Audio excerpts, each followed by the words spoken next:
Everyone loves free speech until you say something they don't like. And this is how it starts. And it's only a matter of time until this happens everywhere. Let me explain. I was looking through all my notifications this morning and I found this. It's about a video that I shared in my Facebook group. And I'm going to show you some of what's in this video. And I'd also like to talk a little bit about how I think this fact checking is getting a little bit out of control. But first, I've got a really important fact check for you. I've heard some YouTubers say that clicking the like and subscribe buttons will make you happy, beautiful, and wealthy. Now, I've consulted multiple fact-checking websites about this, and I can reveal there are no independent studies to verify this. But how much can you really trust them anyway? But your like and subscribe will support the channel and help us get to 100K by the end of the year. So thank you very much. Anyway, this video starts off by talking about how the cutoffs for high cholesterol used to be 300 or 350, and how after statins were introduced, those cutoffs were reduced. 40 years ago, it was perfectly fine for a cholesterol level of 300. Now, has everyone got that? 300. What are you told today if you're 300? Last year in Maryland, I was talking to a lady in her 70s who was a pathologist. She said, I used to do all the testing on blood cholesterol levels. We considered a cholesterol level of 350 perfectly fine. What are you told today? It can't go over 190. Am I right? What do they want you down to? 150?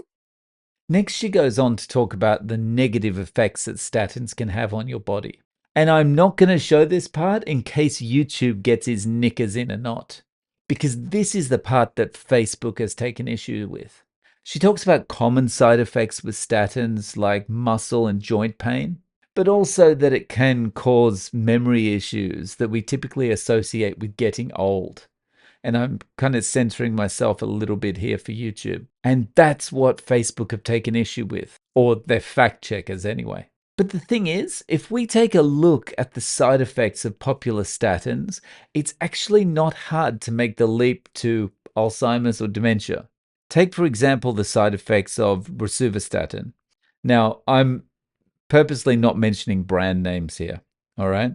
So we go through the side effects, the typical side effects like constipation, nausea, dizziness, that kind of thing, right? But let's have a look at some of the side effects that might be related. So we've got type 2 diabetes, we've got confusion.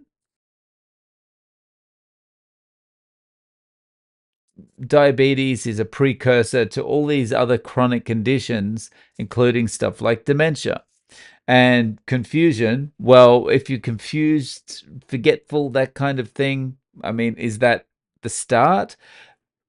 It's not saying that this is necessarily the cause of, but these issues kind of point in the direction of dementia and Alzheimer's. But anyway, this is a short video and it finishes up with her talking about how cholesterol is really important for our brain, which most of the people watching this will know. And she talks about how if you're going to starve your body of cholesterol, then that's not going to be good for your brain. You know, the fattiest organ in the body is the brain, and cholesterol is used to protect the brain against chemicals, heavy metals. It's all about precision balance. We need that cholesterol. Framingham Heart Study, been going for 40 years, set up to prove that cholesterol causes heart disease, still hasn't 40 years later. But you know what it did show? People with high cholesterol levels don't get Alzheimer's. Now, do you need a moment's silence to digest that one? And I've actually got that here from the NIH website. High intake of dietary cholesterol decreases the risk of all-cause dementia and AD dementia results from Framingham offspring cohort. That's a mouthful, but there you go. Okay, so let's look at the conclusion. So high intake of dietary cholesterol was associated with it, and yes, I know associated, linked to all that, but you know, we're going to throw up studies as a fact-checking mechanism, then we should be looking at all the studies, right? So, a high intake of dietary cholesterol was associated with a decreased risk of all cause dementia and AD dementia.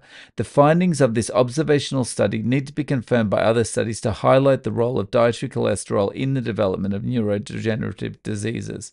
And here's the issue I've got with all of this. It's starting to feel more and more as the months and years progress that if your opinion about something is not mainstream, then people want to shut that opinion down. I think one of the risks with this is it could get people to get to the point where they start self censoring. So look at my situation, for example, here. I posted something to Facebook that majority of it is verifiable fact, right?